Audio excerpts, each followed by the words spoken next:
네, 저는 오늘 신명기 5장 16절로 21절의 말씀으로 축복의 십계명 두 번째 시간 말씀 전하도록 하겠습니다. 하나님은 신명기를 통해 하나님 말씀에 순종하면 1000배의 복을 주시고 1000대까지 축복해 주신다고 약속하십니다. 우리가 영원히 하나님의 축복을 받으려면 영원히 하나님 말씀에 순종해야 합니다. 왜냐하면 우리는 하나님의 백성들이기 때문입니다. 하나님의 백성들이기 때문에 하나님 말씀에 순종해야 돼요. 우린 그래요. 성경과 세상은 맞지 않는데요. 여러분 기억하십시오. 세상 문화, 죄악의 문화는요, 죄악된 세상은 하나님의 심판을 받을 운명입니다. 우린 그걸 알잖아요. 그렇기 때문에 우리가 왜 전도해야 되느냐? 그 죄악에 빠져서 죽을 영혼들을 하나님의 백성 만들고 천국 백성 만들기 위해서 우리가 전도를 해야 되는 거예요. 왜 전도해야 되느냐? 운명은 하나님이 다 준비하고 계십니다. 그러나 우리가 왜 그 세상 사람들하고 똑같이 살면 안 되냐? 우리는 천국 시민이거든. 우리에게는 영원한 천국이 있어. 우리는 하나님의 백성들입니다. 우리는 예수님의 사람들, 우리는 성령의 사람. 그러니까 다르게 살아야 돼요. 다르게. 그래야만이, 다르게 살아야만이 우리가 어떻게 되느냐? 단순히 예수 믿는다고 구원받는 게 아니에요. 예수 믿으면 변해야 됩니다. 어떤 사람이 돼야 돼요? 예수 믿는 사람답게 살아야 돼요. 하나님의 사람이면 하나님의 사람답게 살아야 돼요. 예수 믿는다고 하면서 하나님의 사람이라고 하면서 천국 간다고 하면서 사는 것은 하나님 말씀 불순종하고 내 마음대로 살고 옛날에 짓던 그 죄의 모습 그대로 죄를 짓고 그럼 이게 하나님의 백성입니까? 아니죠. 예수님 믿는다고 하는데 하는 행동은 마귀 짓 하고 있으면 그건 구원받는 게 아니에요. 절대. 성경을 보고 또 보면 우리가 알잖아요. 이스라엘 백성들과 마찬가지인데 이스라엘 백성 선민이라고 그랬잖아요. 근데 하나님 말씀에 순종할 때는 복을 받지만 하나님 말씀 불순종할 때 어떤 일이 벌어집니까? 사사기를 보십시오. 또 바벨론에서 아수르에 멸망하는 그들의 모습을 보십시오. 멸망하고 버림받고 하나님이 심판받는 모습을 봐요. 성경을 통해 우리는 거울 삼아야 됩니다. 교훈 삼아야 됩니다. 그래서 하나님의 백성으로서 이렇게 살아야 되고 이렇게 하나님의 백성으로 살아야 하나님이 예비하신 영원한 천국도 얻을 수가 있다는 것입니다. 그래서 오늘 그 하나님의 말씀, 그 하나님의 율법의 요약판이 바로 십계명이라는 10가지로 딱 요약을 했어요. 이 십계명의 확장판이 율법입니다. 율법. 그래서 우리는 이 십계명을 1계명부터 10계명까지 철저하게 지키고 순종하고 지키고 순종해야 돼요. 이게 하나님의 백성들의 삶의 모습이다라는 것입니다.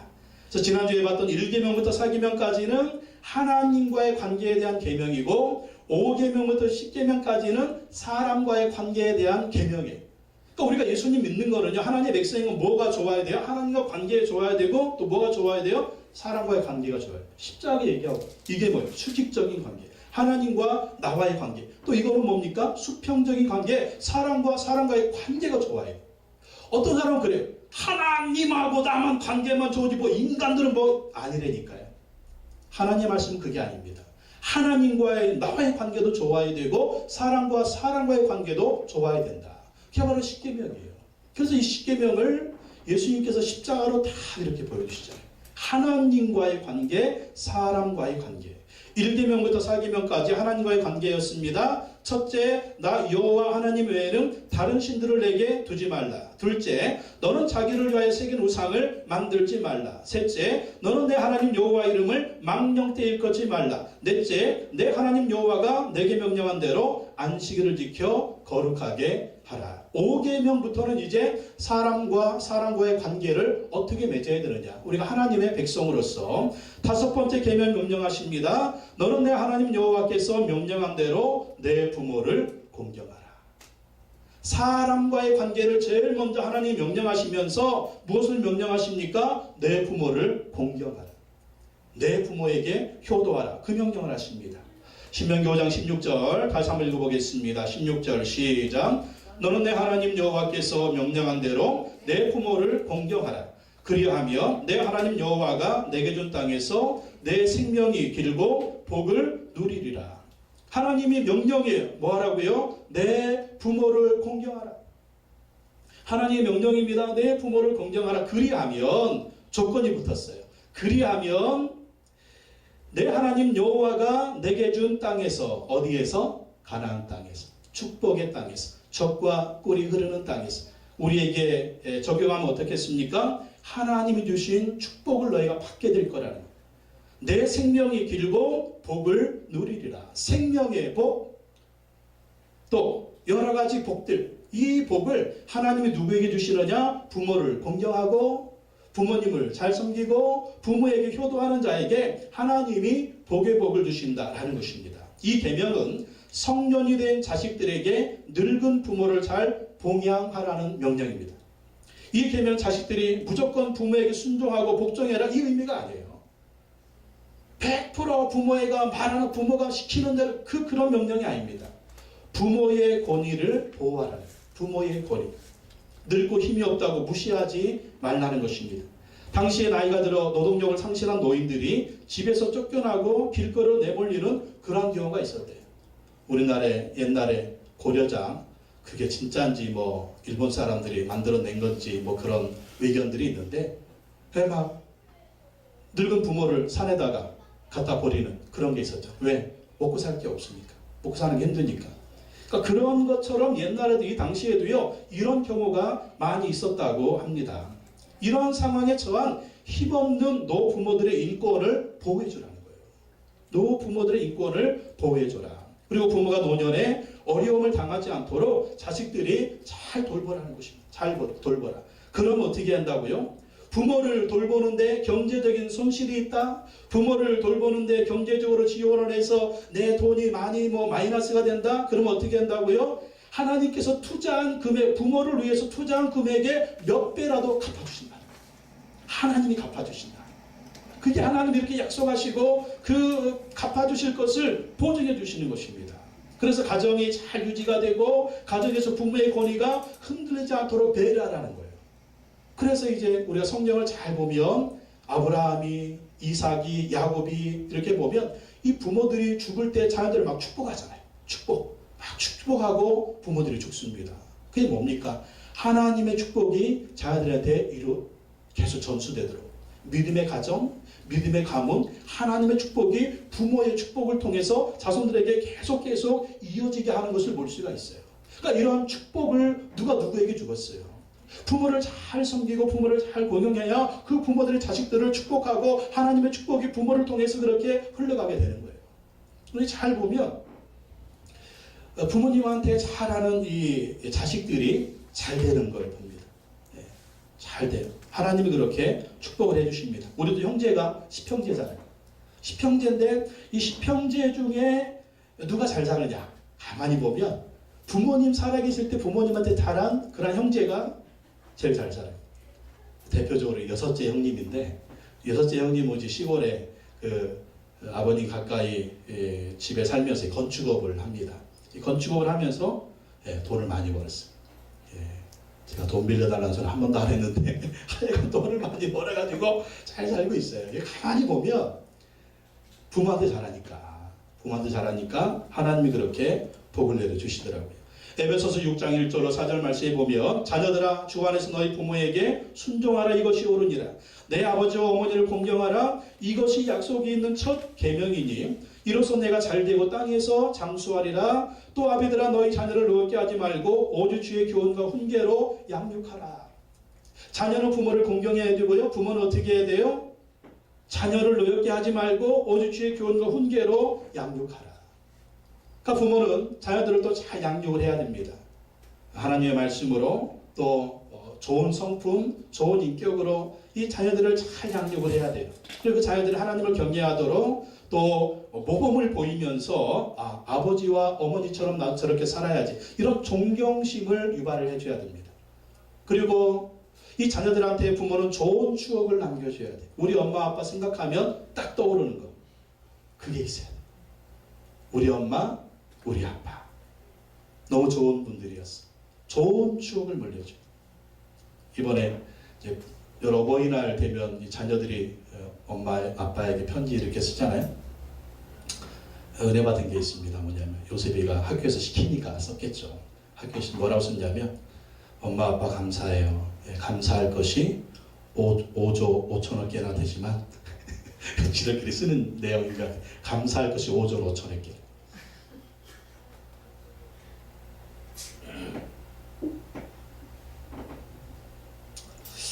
5조 5천억 개 되도록 우리 자녀들한테 더 감사할 것이 있도록 부모로서 그렇게 자녀들에게 좋은 모범을 보여줘야 됩니다. 그러면 우리가 나이 들어서도 우리 자녀들은 부모를 존경하게 될 것입니다. 부모를 공경하라.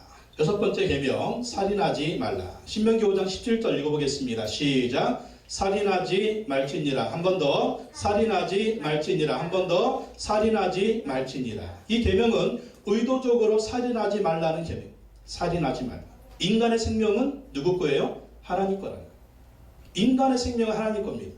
하나님 것이기 때문에 그 생명을 소중하게 여기고 존중해야 된다는 것입니다. 여러분, 나도 하나님 거예요. 내 아내도 하나님 거예요. 내 남편도 하나님 거예요. 내 자식도 하나님 거예요. 내 이웃도 하나님 겁니다. 다른 생명들 하나님 겁니다. 그렇기 때문에 그 생명들을 소중하게 여기고 귀중하게 여기라는 거예요. 사람을 단순히 죽인다, 이 사람 살인하는 그 행위뿐만 아니라 살인의 행위에 이르는 심리적인 기획 과정까지도 포함돼요. 얼마나 우리 보러 저 죽여버려, 아유 저걸 막 그런 것들이 있잖아요. 증오, 분노, 다른 사람을 살해하려는 마음, 인격 모독 등이 예비적인 살인 행위다. 그 예수님이 마태복음 5장 21절 24절에서 언어 폭력, 분노도 잠재적인 살인죄로 보십니다. 옛사람에게 말한 바 살인하지 말라. 누구든지 살인하면 심판을 받게 되리라 하였다는 것을 너희가 들었으나 나는 너희에게 이르노니 형제에게 노하는 자마다 심판을 받게 되고, 형제에게 노하는, 버럭버럭 화내는 것, 아무 이유도 없이, 그게 바로 그게 살인죄라는 거예요. 형제에 대해서 라가라 하는 자. 라가는 뭐냐면 바보 멍청이라는 뜻이, 막 욕하는 거예요. 바보 멍청이 하는 자는 공회에 잡혀. 공회에 왜 잡혀갑니까? 죄인들을 심판하러 공회에 잡혀가는 거예요. 또 미련한 놈이라 하는 자는 지옥불에 들어가게 돼요. 미련한 놈, 바보, 멍청이, 10원짜리, 20원짜리, 30원짜리 막 욕을 하고 해야 되는 거 있잖아요. 지옥불에 들어간다. 그것도 살인죄라는 것입니다. 왜요? 그 사람의 인격을 죽이는 겁니다. 하나님의 사람인 그 사람의 인격을 죽이는 겁니다. 그래서 우리가 말로나 아니면 우리의 생각이나 이런 모습으로 막 사람을 죽이고 막 욕하고 그런 행위들 다 이 살인적인 행위고 파괴 행위라는, 그게 나오는 열매가 뭐예요? 그게 이제 살인으로 이어져요. 살인으로. 그렇기 때문에 살인하지 말라라고 하는 것은 단순히 죽이지 말라 이것도 포함되지만 인격적인 살인하지 말라. 마음속에까지 분노와 증오를 품고 저도 언젠가는 죽여버릴 그것까지 이미 살인의 죄가 된다라는 것입니다. 그래서 우리는 어떻게 해야 돼요? 하나님의 사람들은 모든 사람과 화목해야 됩니다. 하나님과의 화목뿐만 아니라 우리 사람들은 사람과 사람 사이에도 화목해야 돼요. 살인의 반대, 화목해야 됩니다. 그래서 마태복음 5장 23절 예수님이 말씀하시기를 그러므로 예물을 제단에 드리려다가 거기서 내 형제에게 원망 들을 만한 일이 있는 것이 생각나거든 예물을 제단 앞에 두고 먼저 가서 형제와 화목하고 그 후에 와서 예물을 드리라. 무슨 말이에요? 그렇게 원망 들을 만한 일이 있고 사람들하고 반목하면서 싸우면서 그렇게 예배드리지 말라는 거예요. 하나님께 예배드릴 때는 하나님의 사람들은 서로 화목하고 서로 원망하고 서로 다투고 있는 그런 사람이 없이 화목한 가운데 하나님께 예배를 드려야 하나님의 그 예배를 받으신다는 거예요. 살인하지 마십시오. 화목하십시오. 일곱 번째, 간음하지 말라. 신명기 5장 18절 읽어보겠습니다. 시작. 간음하지 말지니라. 한 번 더. 간음하지 말지니라. 한 번 더. 간음하지 말지니라. 이 계명은 합법적으로 구성된 자기 가정을 신성하게 보호하라. 내 가정을 내가 지킨다. 합법적으로 이루어진 가정을 신성하게 보호하라는 것입니다. 간음은 결혼한 여자와 남자가 부부가 아닌 다른 사람과 서로 동의하에 이루어지는 성행위입니다. 이것은 스스로 결혼을 통해 구성된 부부관계와 가정을 파괴하는 행위입니다. 결혼은 하나님이 세우신 거룩한 제도입니다. 간음은 부부의 계약을 위반하는 행위입니다. 남자 여자 서로 결혼할 때 어떤 헌신을 합니까? 나는 당신을 사랑합니다. 나는 당신을 사랑하겠습니다. 그리고 서약을 했습니다. 그리고 결혼이 선포가 되었습니다. 그런데 간음은 이러한 계약 조항을 위반하는 행위다라는 거예요. 아내는 남편을, 남편은 아내를 진정으로 사랑해야 됩니다. 이게 부부예요. 그게 하나님의 뜻입니다. 결혼한 남편에게 사랑하는 다른 여자가 있으면 안 됩니다. 결혼한 여자에게 사랑하는 다른 남자가 있으면 안 됩니다. 그것은 곧 간음입니다. 우리가 왜 결혼하는지 아십니까? 결혼하는 이유는요, 자녀를 번성하는 그러한 이유도 있지만 또 한 가지 이유는 성적인 죄를 짓지 않기 위해서입니다. 성적인 죄를 짓지 않기 위해서 부부가 결혼하는 거예요. 그리고 이 부부 안에서 서로에게 성적인 의무를 다해야 됩니다. 그래서 다른 남자, 다른 여자와 성적인 관계를 맺는 그런 생각을 하지 않도록 부부는 서로가 서로에게 성적인 의무를 다해줘야 돼요. 그래서 간음하지 않도록 그 빈미를 제공하면 절대 안 되는 것입니다. 그러려면 부부는 서로 친밀해야 돼요. 부부는 친밀해야 됩니다. 인격적인 친밀함이 있어야 돼요. 그리고 서로 사랑하고 아껴줘야 됩니다. 서로 섬겨줘야 됩니다. 맨날 싸우면서 부부 관계를 가질 수는 없죠. 단순히 이 부부 관계로 모든 것이 끝나는 게 아니에요. 인격적인 친밀함, 또 서로 사랑하는 관계, 섬기는 관계, 서로 존경할 만한 그런 섬김, 그런 게 있어야 부부 관계가 이루어지게 되는 것입니다. 예수님은 산상수훈에서 음욕을 품고 여자를 주의 깊게 지속적으로 쳐다보는 행위가 간음이 될 수 있다고 경고하셨습니다. 그래서 육체적인 결함만이 간음이 아니에요. 예수님은 그 생각, 마태복음 5장 27절 29절에 보면 또 간음하지 말라 하였다는 것을 너희가 들었으나 나는 너희에게 이르노니 음욕을 품고 여자를 보는 자마다 마음에 이미 간음하였느니라.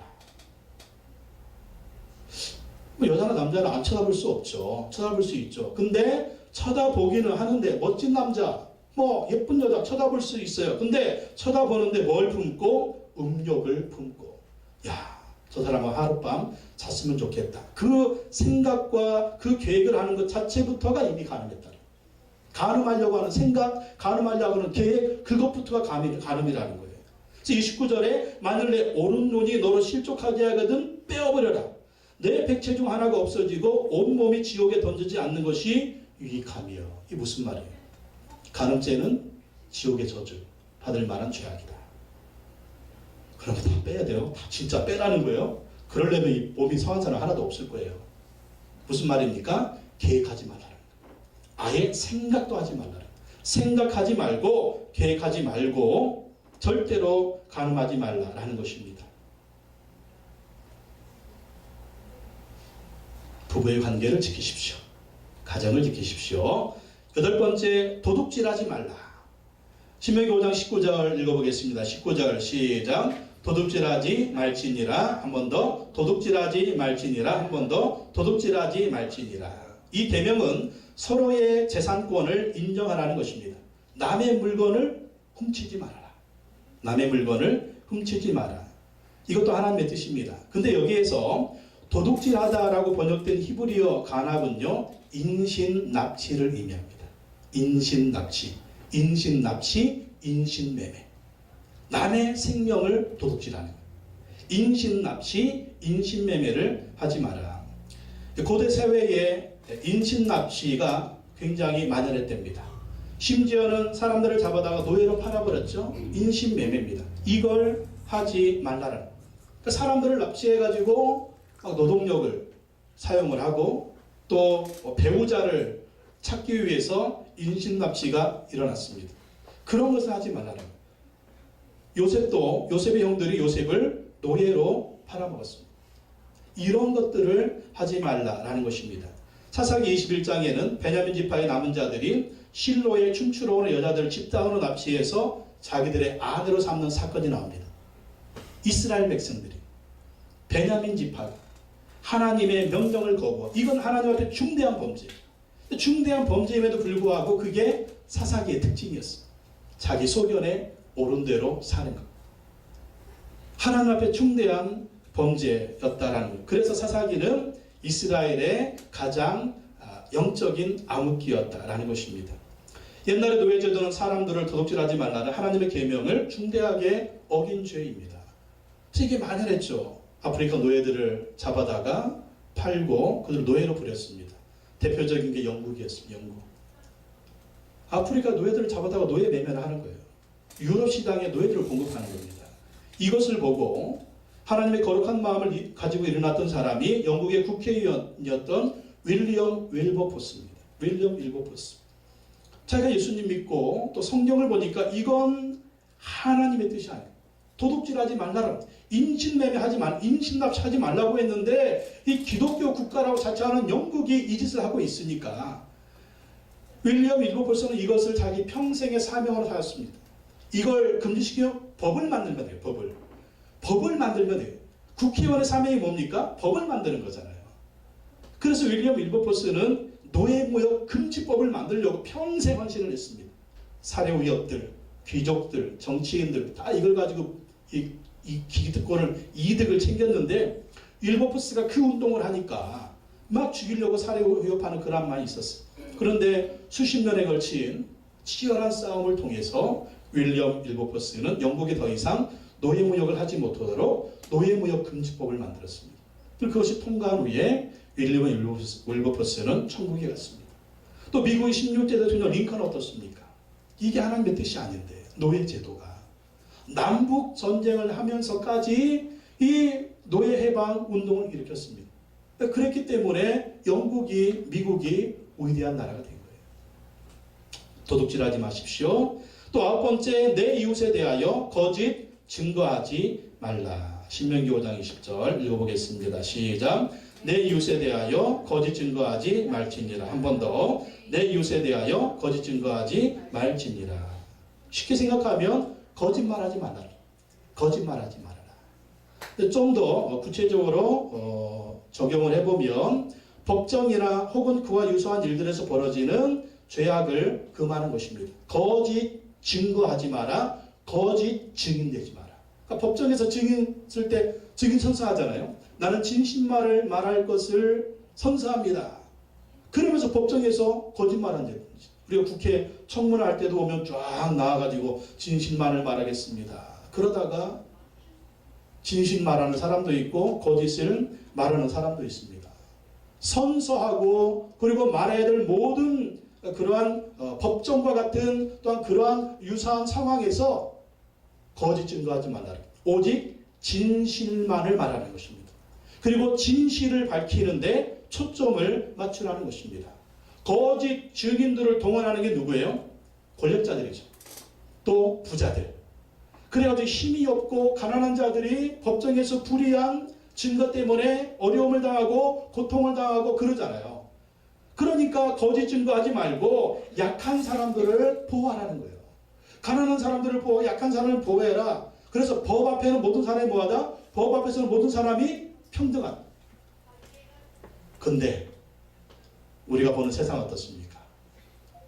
거짓말로 증거하니까 자꾸 거짓말하니까 약한 사람들이 막 아주 막 법관들끼리 뭐 검사들끼리 막 뒷돈 주고 막 뭐 이래가지고 그렇게 해가지고 거짓 증인 세워가지고 막 진실이 막 그래가지고 억울하게 어려움 나온 사람들이 얼마나 많습니까? 그러지 말라.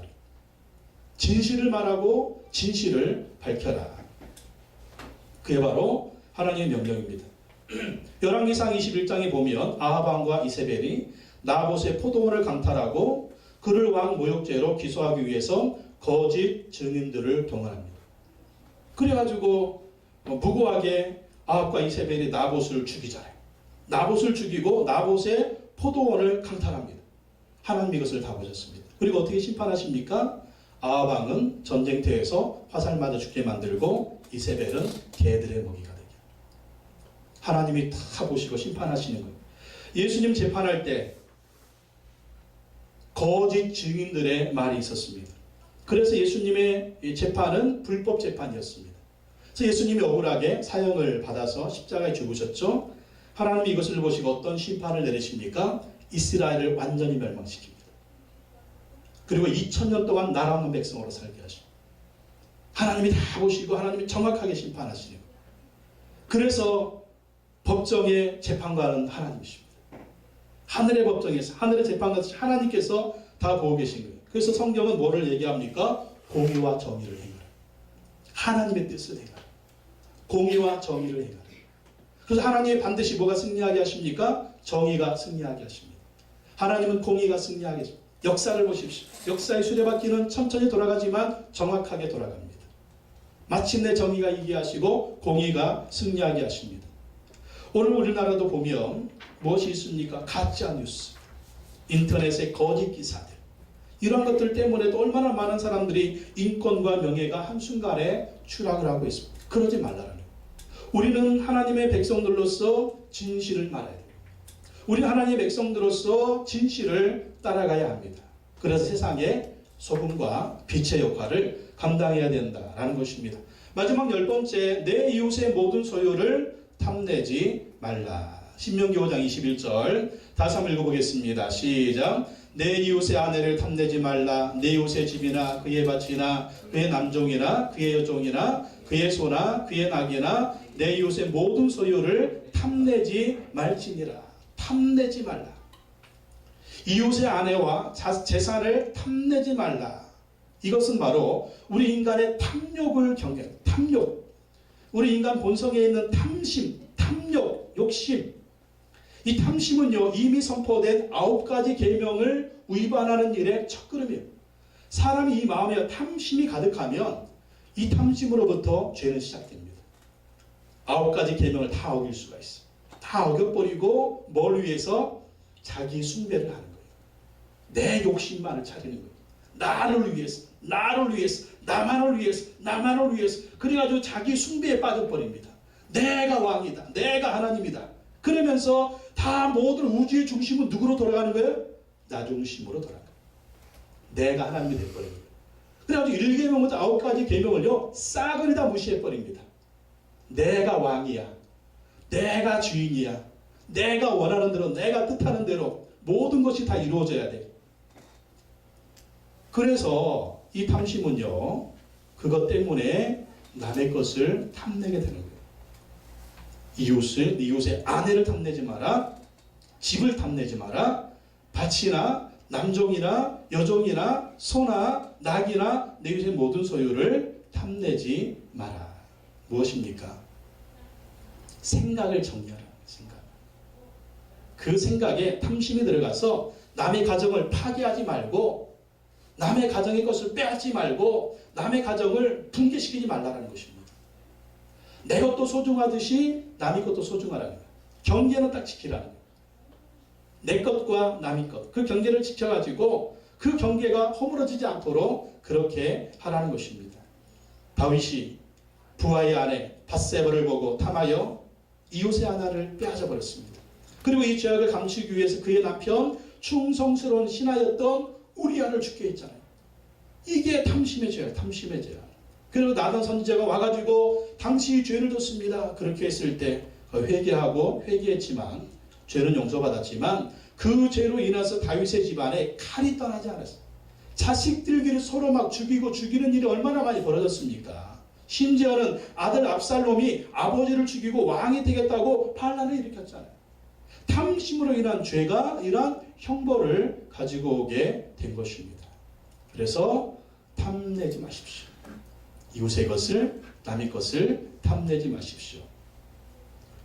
우리 하나님의 사람들은 철저하게 이 십계명의 말씀에 순종해야 천국에 들어갈 수 있습니다. 어떤 이단들은 그래요. 예수 믿고 구원받았으면 무슨 죄를 져도 괜찮아. 그건 이단이나 하는 소리입니다. 고린도전서 6장 9절 10절에서 보십시오. 고린도전서 6장 9절 10절에 보면 사도 바울이 고린도 교회 성도들한테 이런 편지를 써서 보냈습니다. 불의한 자가 하나님의 나라를 유업으로 받지 못할 줄을 알지 못하느냐. 불의한 자는 하나님의 나라를 유업으로 받지 못한다. 누구한테 썼다고요? 고린도 교회 성도들한테. 미혹을 받지 말라. 음행하는 자나. 이게 뭐예요? 성적인 범죄. 우상 숭배하는 자. 간음하는 자.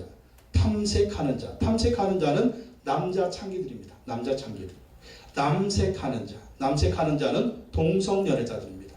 도적이나 탐욕을 부리는 자나 술 취하는 자나 모욕하는 자나 속여 빼앗는 자들은 하나님의 나라를 유업으로 받지 못하리라. 누구한테 썼다고요? 고린도 교회 성도들에게.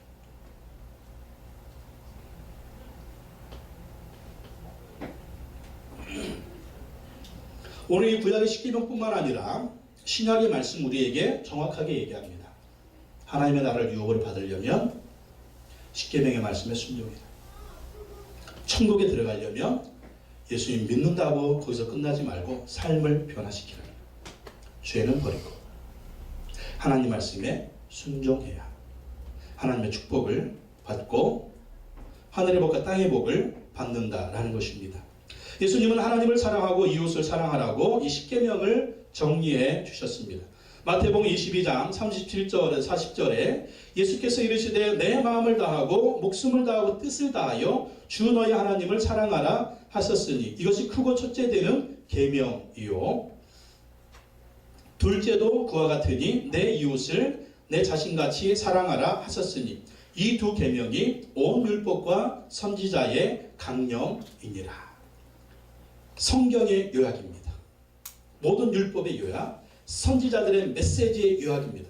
하나님의 말씀의 요약입니다. 그게 뭐라고요? 하나님을 사랑하고 이웃을 사랑하라. 그게 하나님의 뜻이라는 것입니다. 하나님을 사랑하십시오. 아멘. 이웃을 사랑하십시오. 아멘. 그래야 하나님의 축복을 받을 수가 있는 것입니다. 기도하겠습니다. 하나님 아버지 감사합니다. 그리고 하나님 말씀에 순종하면서 이 십계명 고귀한 하나님 말씀에 순종하여 하나님의 백성으로 천국 시민으로 하늘의 복과 땅의 복을 받아 누리는 우리의 삶이 되게 하여 주시옵소서. 영원토록 천국에 가는 그 순간까지 이미 얻은 구원을 완성하는 그 순간까지 예수님과 함께 성령님과 함께 이 말씀에 순종하고 또 순종하며 하나님의 주신 축복을 받아 누릴 뿐만 아니라 이 축복을 많은 사람들에게 나눠줄 수 있는 축복의 공급자가 되어줄 수 있도록 인도하여 주옵소서. 예수님의 이름으로 기도하옵나이다. 아멘.